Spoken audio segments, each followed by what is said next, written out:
I've spoken before about the profound impact of a mother's heightened stress during pregnancy. The cross-placental consequences that shape the developing child's nervous system. We've discussed how the success of an adoption or long-term placement can hinge on the delicate first few moments of connection. But now let's confront a harder question. What happens when one of those consequences is that the child is born with a more difficult temperament? A child who, through no fault of their own, shows higher levels of irritability, reactivity, and is easily startled, their tiny system already wired for a world it perceived as threatening. In the painful reality of failed connections and disrupted adoptions, these biological facts are so often dismissed. We place immense importance on the success of those first interactions. But what if the odds are already stacked against that success?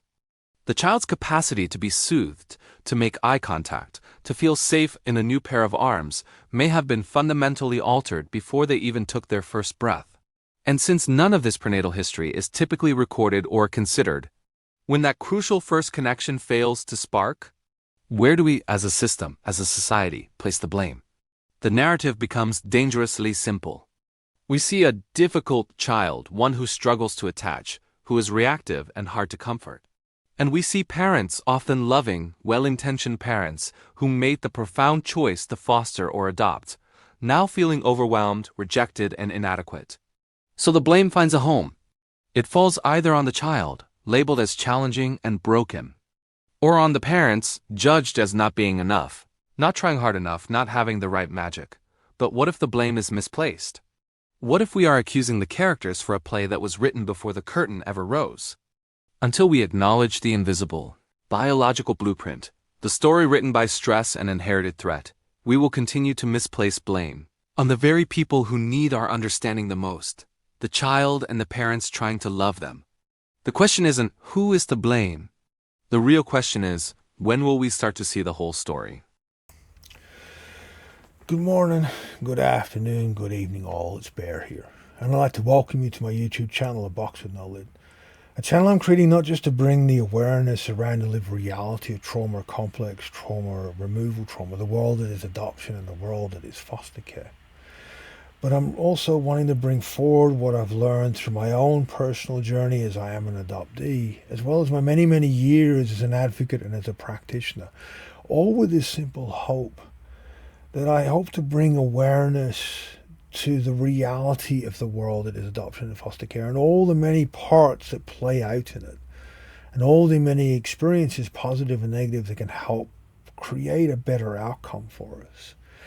But also, some of the things you may learn or hear may be supportive and helpful in your own life, in your own healing from this, and in creating the discussions that are so badly needed to grow the awareness around this, the reality that is the world of adoption and foster care. Now, this is the third video where I'm talking from the base of cross-placental stress, the mother's cross-placental stress, what the mother goes through, the infant, developing infant does, and how the developing infant is born to be part of a hostile world, born with a brain and a neurology that is there to survive a hostile world, not a kind and loving one. And the behaviors, the angle of this video is I want to talk about some of the behaviors that these infants, that we exhibit, that I believe is at the core of why so many adoptions and long-term placements fail, and why the adults that are raising us form this opinion that we're irritable, that we're difficult, that we're challenging, and that we rejected them, and the lives that creates for us. In my own personal experience, as I said, these videos are particularly hard for me because I'm talking about my own experience and my own life.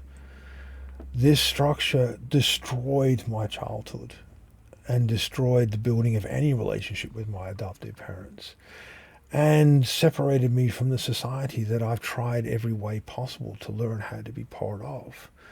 This is the experience base that I'm coming from in what I'm trying to build the awareness through my videos. But when you think about it, if you've got a child that is developed to be born into a hostile environment, that irritability, that inability to accept being soothed, to be able to calm down, that reactiveness, to where so often the only time they're not acting out is when they're left alone, creates an environment where the adoptive parents go, well, the only time of peace I can get is if I just stick them in that box in the corner. My early childhood, the majority of my early years, were in a bassinet behind the couch. I was in the same diaper all day. You know, it sets up a process where we are put in situations of neglect and harm because, again, the amount of emotion that is placed on the very first moment an adoptive parent picks up that child, that baby, for the first time. And when that doesn't go the way it's expected, when we push, act, cry, when we're irritable, when every time they come near us, we respond negatively and they interpret that response negatively, it builds a pattern. And the thing with adoption is you're not going to get moved to another place. That is your freaking world that you grew up in. That is your childhood. For mine, it led to a room being built below the rest of the house with a trapdoor on the floor. That was my childhood. That's what I grew up in. And it was created from the base that because the cross-placental stress, what my mother ran from family violence trying to keep me, and I was taken regardless. She couldn't escape because of removal policies in the US with First Nations and mixed race First Nations. And you know, in the last video, a few videos ago, when I'm talking about what the implications of the assimilation policies and that result, and the society she was running from. And as I said in the first video, in this little grouping of videos, when a mother is facing the losing of a child, that is the highest stress a mother can be in. And when the environment is not supportive and hostile to her, all of that crosses placenta. So we are constantly bathed in the processes of developing to be born into an ugly, hostile, violent world. All our priorities are around survival, not play, not joy, not happiness and giggles and laughter. It's around survival. Everything overwhelms our nervous system and we respond, like I said in the last video. Fight, flight, freeze, fight, flight, freeze, fight, flight, freeze. That is the only responses that infants that come from this base are capable of until we develop and are taught other ones. And if you have a childhood mind, you're not. You don't develop these things. You develop from that base, and that is your world. And so many people that have come through the world of adoption and foster care, that is our world. Our nervous system has never known kindness, has never known safe, has never known love, has never known belonging and trust and being part of. Our nervous system can only interpret the world as hostile, and no matter how hard we try to change it, because we never have the experiences, and the more and more embedded it comes, because it's all through developmental years, it's all through early childhood into adolescence, we create behaviors to survive, not to live.